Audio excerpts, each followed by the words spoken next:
Welcome back to my channel. In this video, I wanted to cover material stocks. These stocks over the last 30 days have started to go up in price, and I think they're beginning to work. A couple of factors that are helping material stocks. One is their commodities are going up. Steel prices are heading up. Copper prices are going up. And if these material companies get to sell their product at a higher price, it just converts into higher profits, higher cash flows. So it's been a long time coming, and these stocks are now beginning to work. Can't guarantee they're going to keep working, but it's a really good start to see the monthly do as well as it's been doing. In this video, I wanted to cover four stocks. One is Alpha Metallurgical, AMR, Ternium, TX, BHP, which is BHP Group, and then Dow. Dow is going to report later this week, I believe in 2 days. So that'll be an interesting stock to look at. Now, when we look at the last 30 days, AMR, which has been really sold off over the last year and a half, is up 33.3%. Ternium up 7%. BHP 17.5%, and then Dow up 10%. Those are nice gains. But again, I'm got my fingers crossed that this is just a beginning. It's not necessarily everything we're going to see. Today, the space had a nice day, and it was kind of a mixed day. Some stocks went up, some stocks went down. Alpha Metallurgical caught a nice rally today. It was up 12.5%. Ternium was up 1.38%. BHP was up 3.49%, and then Dow was up 4.44%. A really nice sign going into their earnings. So overall, the space is beginning to work. Let me show you some fundamentals of each. I'm also going to show the valuation of these companies, their desirability, and all these stocks I own. This is a position that I took a couple of months ago. I spoke about it to the community. I went into them. I've pretty much recorded videos along the way. And I just wanted to give you a status of where I'm at with this materials stock trade. Dow is a really well-known company. They've been around for a long time. And their market cap is only $21 billion, and their revenue is twice that. So you get the company at a fraction of their revenue. When we look at their PE, it is quite high, 74. I don't quite understand this forward PE. I think that's a miscalculation from this website. Analysts think it is discounted by 19.35. I will show you my value of the company later in the video. The company year to date is down 26%, and really that's what created the opportunity. Is this sell-off in a really well-known name to me presented an opportunity, and I took it. So we'll see where it goes. As I look at the revenue is stable. And when we look at the quarterly, it's pretty stable at low single digit. If they could see that commodity price go up for the chemicals they sell, the paints, all the different materials they sell, this revenue can start growing. That'll be really good news. I'm looking on Thursday when they announce to see some revenue growth. If revenue grows, the stock is going to work. When we look at the historic cash flow, that's where I'm getting my cash flow forecast from. I believe they're going to get back to their historic rates. The economy in the US is doing well. They're bringing more manufacturing back into the US. Plus, Dow does sell their product internationally too. So that looks really good. So we want to see Dow kind of get more profitable, generate that cash again. If those two things happen, I think the stock's really going to go up, as in it's going to go up 50%, maybe 60%. Wanted to take a peek at their balance sheet as well as RSI. The RSI is at 56, so that's slightly overbought.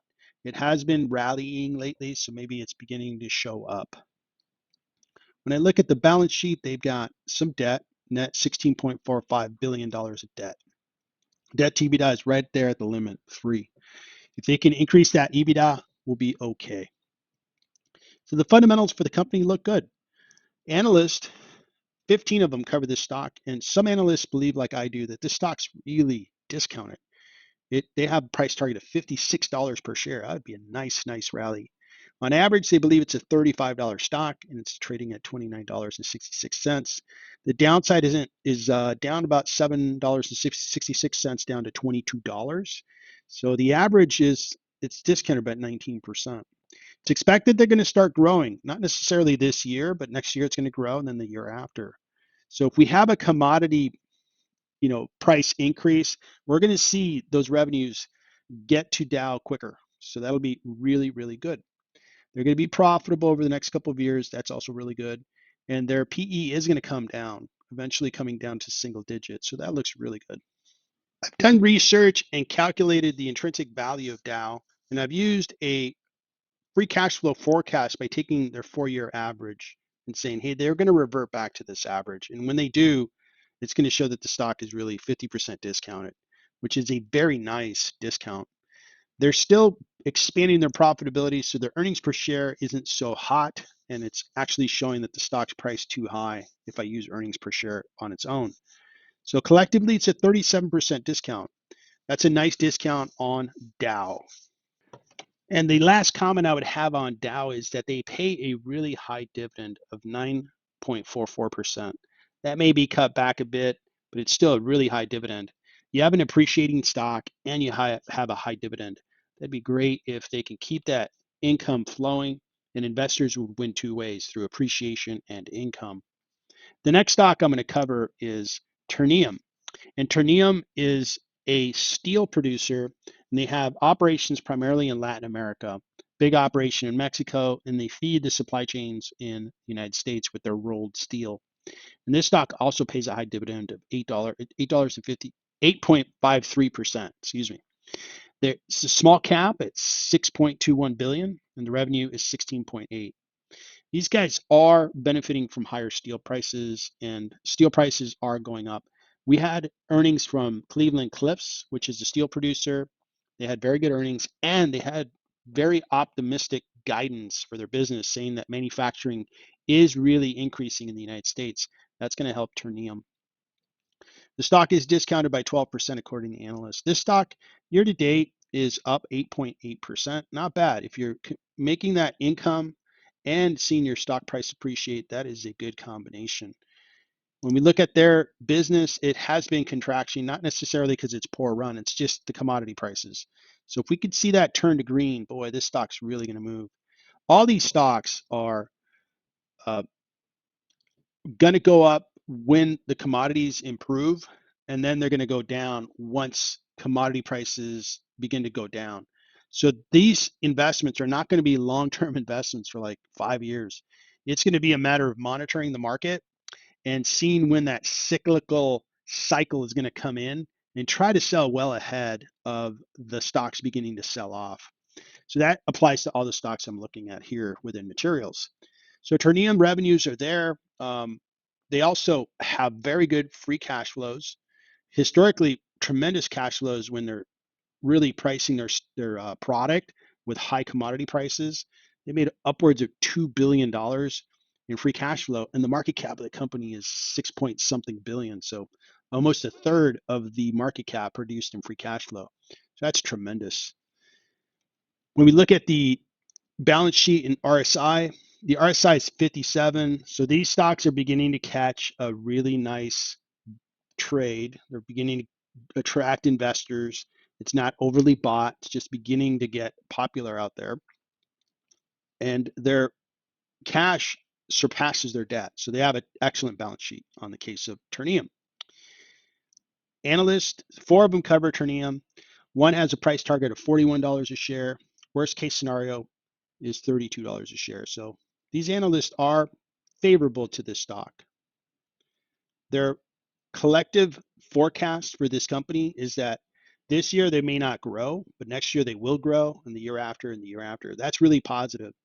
If we see that growth happen sooner than later, again, this stock should really rise nicely.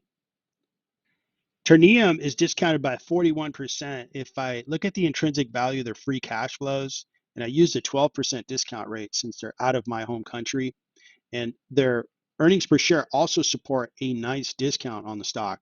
So collectively, this one looks really good. It's been appreciating, pays a big dividend, has a lot of good upside.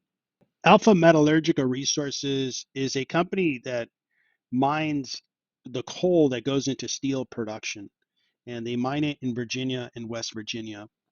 Now that the steel producers are doing better in the United States, that they're going to think they're going to have higher demand for alpha metallurgical coal. Very good situation. The market cap for this company is 1.8 billion. revenue is 2.6 billion. They have a high PE ratio, but forward PE ratio in 2026 is nice at 20. Analysts think it's fairly priced. The stock has really moved over the last month. It's up 32%. If you look at the yearly, it's really sold off. This stock has really been sold off, which created an opportunity. And I was glad to buy into the stock, and I'm up nicely on the stock so far. Now, this stock is going to move with the commodity price. And sorry for having to repeat that, but the commodity price is really going to set the table for these companies. So long as that commodity keeps rising from the demand of these steel producers, these numbers are going to turn green. And when they do, then the stock's really going to rise. Since this is cyclical, I already have my exit strategy defined in this stock. I'll tell you about that later. Free cash flow exists for this company, which is really strong. You think about, even though they're not getting a great price for their coal, they still produce free cash flow. Really good. So cash flow is there. Company has good days ahead with demand from their markets, and I think they're going to do well. The RSI on AMR is getting high, 69.9, meaning that this is really being recognized by investors, and there's a lot of buyers in the market. 70 would officially say, hey, these guys are on the cusp of being overbought. But that could be a good thing. That could mean that this is going to catch a lot of attention. People are going to see that really high rate of return in a short period of time. The overall story makes sense, and the stock could really fly up. The balance sheet for this company is good. Overall, they have $447 million of cash and just a tiny bit of debt. So lots of cash on the balance sheet. Good, strong balance sheet.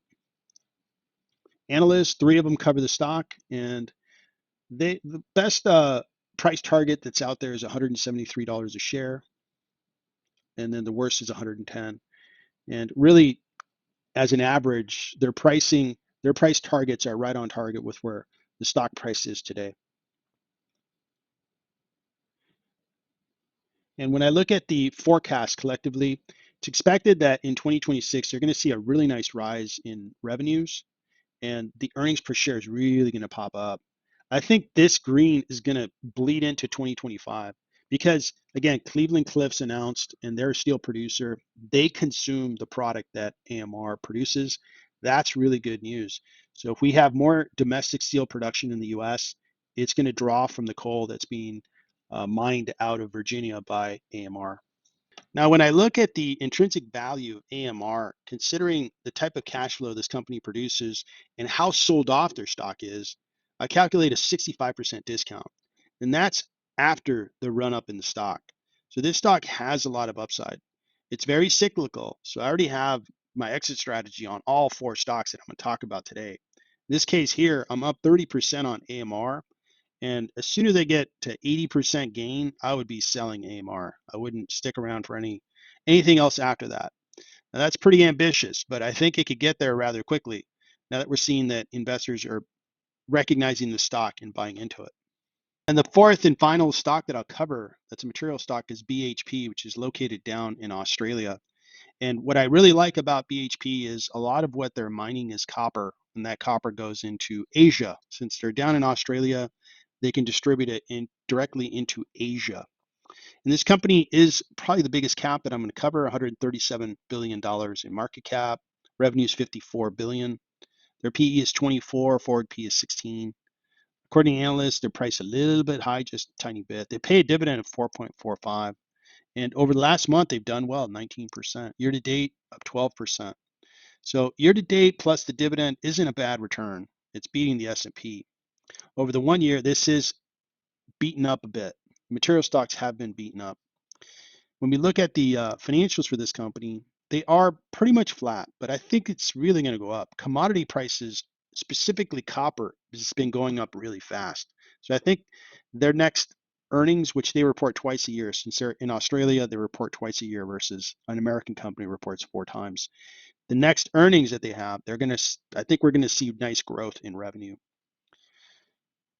The cash flow produced by the company is real positive. They've always produced nice cash flow. Looks really strong. Gross margins look great. So this is a really nice company with a solid market cap. When we look at their statistics, RSI is at 71. That's the highest RSI I've seen. And it shows that investors have found BHP. They're investing, they're buying. There's a lot of buying activity, and it may be on the verge of being overbought, which is okay with me. That just means that investors are finding the stock, and I'll be good with them buying into BHP and raising that stock price. The cash on the balance sheet, 9.5, debt to 21.7, so $12 billion net debt, and they have lots of EBITDA, so it's less than one. So strong balance sheet from BHP. BHP is fairly priced according to my analysis, but I think as commodity prices improve and after their next earnings, they may be worth more. But for now, I'm glad that I bought into the stock when I did. I'm up nicely on BHP and they pay that dividend, but they're fairly priced if I look at their intrinsic value of free cash flows as well as their earnings per share. So if you guys watch my videos, you know that I like to establish the desirability of a company. Do they have really strong barriers of entry to keep competitors out? They have strong moats, or do they have to deal with competition? Or are they desirable enough to buy at a strong discount, or are they completely untouchable in the red? All four companies, I believe, are in the gray, meaning they have medium desirability. They do have some barriers of entry. For example, these mines, only certain companies own the mining rights. Geographically located, for example, BHP is in Asia, that's strategic. The other thing is Ternium is located nicely just south of the US border. Alpha Metallurgical is located in the US. Those things I think really matter. But overall, a company in the gray, I have to be receiving a nice discount, which on all four, I had a nice discount going into my purchase of these stocks. I am currently buying all four. I think this space is going to continue to do well, but not on days like we saw today. Today, they really went up in price, and I prefer not to buy on days like this. Just covering why their moat is, or I should say, why they're just medium desirability. Again, their moat is not impenetrable. I think other companies can compete against them. They're not growing incredibly fast. They grow based on the economy. They don't have much of a network power.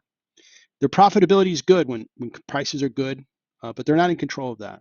They're neither in control of their revenue, because sometimes when the economy is really slow, it's not like they can sell their product to other markets. They're just pretty much captive to the markets that buy their materials. So overall, my intent with these investments is to treat them as a cyclical stock. I think things are beginning to work for materials. If they continue to work and I see that the prices are really going up, I'm probably going to sell all four. I have an exit strategy defined on all four. I'm not planning on staying in these stocks for the next 5 years. I buy, hold, make money, get out. I've made money on Ternium this way. I'm new to investing in Alpha Metallurgical. I've made money on BHP this way, and Dow is a new investment as well. So we'll see how things go. So that's my video on materials. We're in a market that's really expensive, especially for technology stocks and communication services, and really the really popular stocks. And it's good for my portfolio to look at an alternative.